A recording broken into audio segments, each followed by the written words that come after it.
ఈరోజు జరిగిన సంఘటన ప్రతి ఒక్కరం కూడా ఆలోచించాల్సిన విషయం.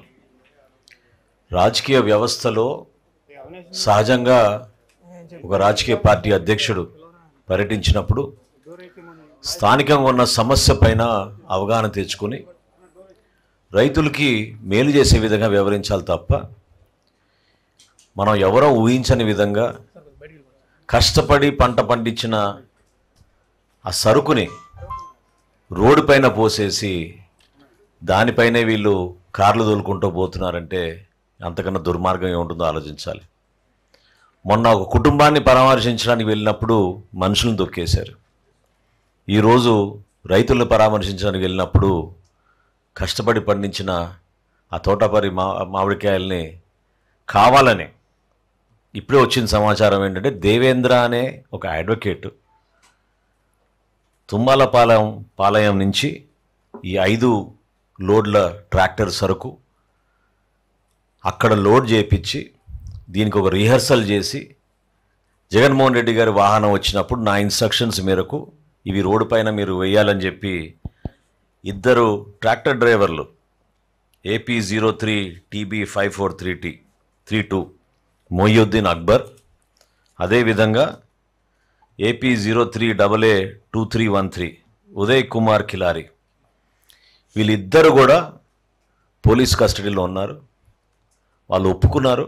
ఈ విధంగా ట్రయల్ రన్గా ప్రిపేర్ అయ్యి ఈ దేవేంద్ర అనే ఒక అడ్వకేటు వైఎస్ఆర్సీపీ సింపథైజర్ ఇతను ఆ మామిడికాయల్ని ఆ ఊరు కూడా కాదు పొరుగు ఊరు నుంచి తుమ్మలపాలెం అనే ఊరు నుంచి సేకరించి ఆ సరుకును అక్కడ తీసుకొచ్చి ఆ డ్రోన్ ఫుటేజ్ చూస్తే మీరే ఆశ్చర్యపోతారు. ఏ విధంగా పకడ్బందీగా ప్లాన్ చేసి ఇందాక అచ్చెన్నాయుడు గారు చెప్పినట్టు చీవంలాగా ఆ మ్యాంగో తోట నుంచి ఆ 5 ట్రాక్టర్లు తీసుకొచ్చి రోడ్డు పైన సరుకు వేయడం అనేది అసలు ప్రధానంగా రాష్ట్ర ప్రజలు ఆలోచించాల్సింది ఏంటంటే లా అండ్ ఆర్డర్ సమస్య సృష్టించడానికి కోసమే ఈ కార్యక్రమాలు చేస్తున్నారు. భయభ్రాంతులు చేయడానికి, రాష్ట్రంలో ఇటువంటి పరిస్థితి నెలకొంది, లా అండ్ ఆర్డర్ సమస్య ఉందని చూపించడానికి కోసం విశ్వ ప్రయత్నం చేస్తున్నారు.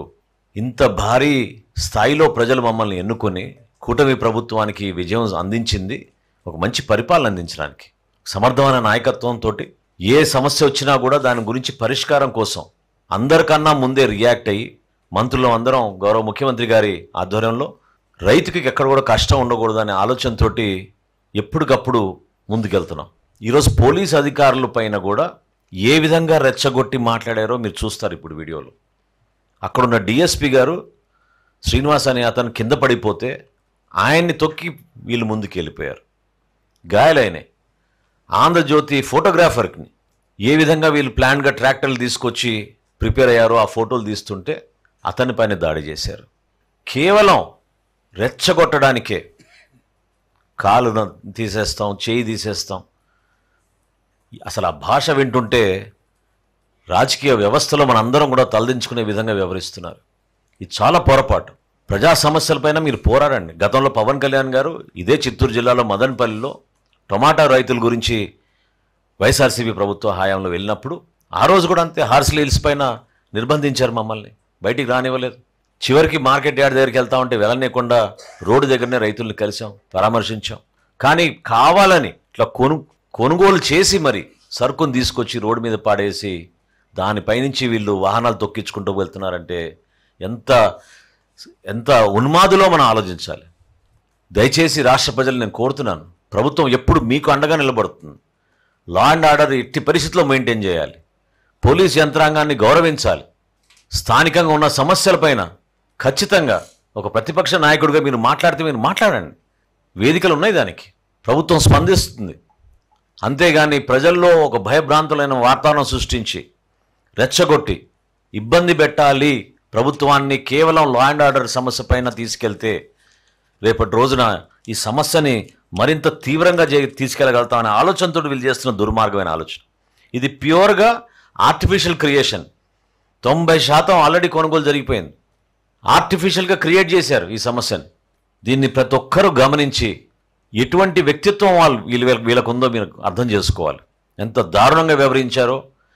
రాబోయే రోజుల్లో కూడా ఈ విధంగానే ప్రతి ప్రాంతంలో ప్రతి జిల్లాలో పర్యటించి అలజడి సృష్టించడానికి వీళ్ళు సిద్ధమయ్యారు తప్ప ప్రజల శ్రేయస్సు కోసం కాదని ఈ సందర్భంగానే తెలుపుతూ